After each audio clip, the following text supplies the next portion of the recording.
BBC live میں خوش آمدید. میں ہوں سحر بلوچ اور اس وقت میں کانسٹیٹیوشنل ایونیو پر موجود ہوں, جہاں آپ میرے پیچھے دیکھ سکتے ہیں کہ اچھے خاصے یہاں پر اب کنٹینرز لگ چکے ہیں اور تاثر ظاہر یہی مل رہا ہے کہ اسلام آباد اب ایک شو ڈاؤن کے لیے تیاریاں مکمل کر رہا ہے. اب سے کچھ دیر پہلے ہی یہاں پر پاکستان تحریک انصاف کے ایک دو سپورٹرز آئے تھے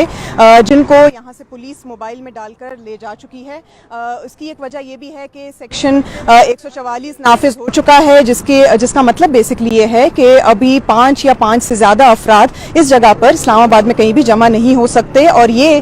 جو رول ہے, جو یہ قانون ہے, یہ 2 مہینے تک اب نافذ رہے گا. صوبہ پنجاب کے علاوہ صوبہ سندھ میں بھی یہی رول جو ہے وہ نافذ ہو چکا ہے. اب سے کچھ دیر پہلے اگر میں آپ کو تھوڑا سا اس کا پس منظر اگر دے دوں تو عمران خان نے اپنی تقریر میں کہا تھا کہ وہ جو ہے اسلام آباد آنے والے ہیں, اور اسلام آباد آنے کا ان کا مقصد یہ ہے کہ جلد ہی جو ہے اسمبلیوں کو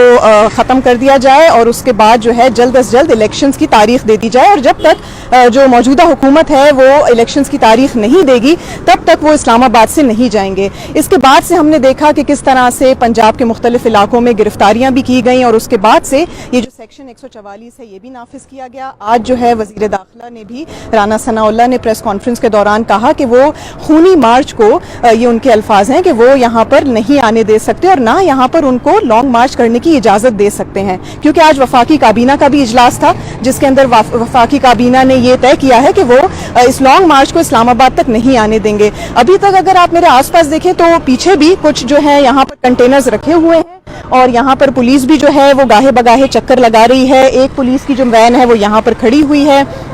اس کے علاوہ جو میرے پیچھے اگر آپ اپنے پیچھے دیکھیں تو یہاں پر بھی کچھ کنٹینرز ہیں جو اب تک یہاں پر رکھے ہوئے ہیں, جس میں امید یہی کی جا رہی ہے کہ کل تک یہاں یہ کمپلیٹ جو راستہ ہے یہ بند کر دیا جائے گا. اس وقت جو ہے بیانات بھی دیے جا رہے ہیں, مختلف وفاقی وزراء بھی اس پر بات کر رہے ہیں. اس سے پہلے جو ہے عمران خان نے بھی پریس کانفرنس کی اور اس میں انہوں نے کہا کہ ان کے لانگ مارچ کرنے کا مقصد صرف یہ ہے کہ اسمبلیوں کو تحلیل کریں گے, اور اس کے اسمبلیوں کو ڈیزالو کرنے کے بعد وہ یہ اب بھی پھر سے انہوں نے ڈیمانڈ کی ہے کہ وہ یہ چاہتے ہیں کہ ارلی الیکشنز یعنی جلد از جلد انتخابات کرا دیے جائیں. اس وقت جو یہاں پر صورتحال ہے اس میں آپ میرے پیچھے دیکھ سکتے ہیں کہ یہاں پر جو پولیس ہے ان کی بھی نفری آ رہی ہے, اپنے سامان وغیرہ اٹھا کے, بستے وغیرہ اٹھا کے وہ بھی ادھر پہنچ رہے ہیں. موٹر وے کو بند کر دیا گیا ہے, موٹر وے کے بہت سے جو راستے ہیں وہ بند ہیں. جی ٹی روڈ کے حوالے سے اب تک ایسی کوئی معلومات سامنے نہیں آئی ہے, لیکن کچھ جو راستے کنیکٹ کرتے ہیں جی ٹی روڈ کو اسلام آباد سے اس کو جو ہے بند کیا گیا ہے. اس میں یہ بھی اطلاعات سامنے آئی ہیں کہ جو موبائل نیٹ ورک ہے اس کو شاید جو ہے آج شام یا کل صبح تک اس کو بھی بند کر دیا جائے گا, لیکن اب تک کوئی مصدقہ اطلاعات اس حوالے سے بھی نہیں آئی ہیں.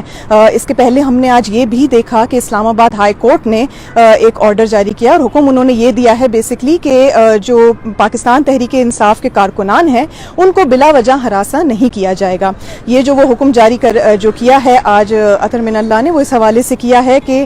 پی ٹی آئی کے ہی ایک کارکن نے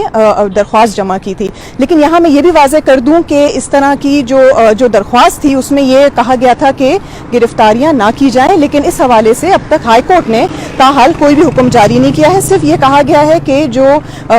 پی ٹی آئی کے کارکنان ہیں ان کو بلا وجہ ہراساں نہ کیا جائے. اب جہاں تک یہ ساری جو ہے ڈیولپمنٹس ہو رہی ہیں, اس طرح کی جتنے بھی بیانات آپ نے بھی سنے اب تک جو ہو رہے ہیں, اس میں کہیں پر بھی عوام کی بات نہیں کی جا رہی, کہیں پر بھی جو اس وقت ملک کو جو موجودہ معاشی بحران ہے اس کے حوالے سے بات نہیں کی جا رہی ہے. ہم آپ کو گاہے بگاہے اپنے لائیو پیجز پہ, جیسے BBC کی ویب سائٹ کا جو لائیو پیج ہے یا فیس بک کا لائیو پیج ہے, اس پر ہم آپ کو اپڈیٹ کرتے رہیں گے. آپ دیکھتے رہیے BBC نیوز.